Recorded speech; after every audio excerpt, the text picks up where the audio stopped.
এক ব্যক্তি প্রচুর ইবাদত করত, আল্লাহ পাক তার ইবাদত করার জন্যে পাহাড়ের চূড়ায় একটা সুন্দর ব্যবস্থাও করে দিয়েছিলেন। সেখানে ডালিম গাছ হতো, ঝর্ণা আসতো, খাবারের কোনো অভাব নাই। হাদিস এসেছে 500 বছর সে ইবাদত করেছে। কত বছর? কিয়ামতের মাঠে এই ব্যক্তির অবস্থা এমন হবে, তাকে জান্নাতে প্রবেশ করানোর জন্য নিয়ে যেতে বলা হবে, যাও আমার রহমতে জান্নাতে চলে যাও। আল্লাহ পাক তাকে এই কথাটা বলবেন। কিন্তু এই ব্যক্তি বলবে আমার আমলের কারণে,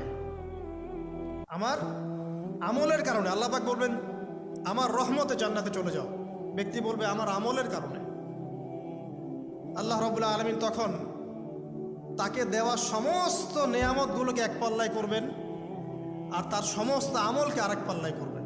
একটা চোখের যে নেয়ামত আল্লাহ পাকের, সমস্ত আমলও 500 বছরের ইবাদত এতটুকু হয়নি।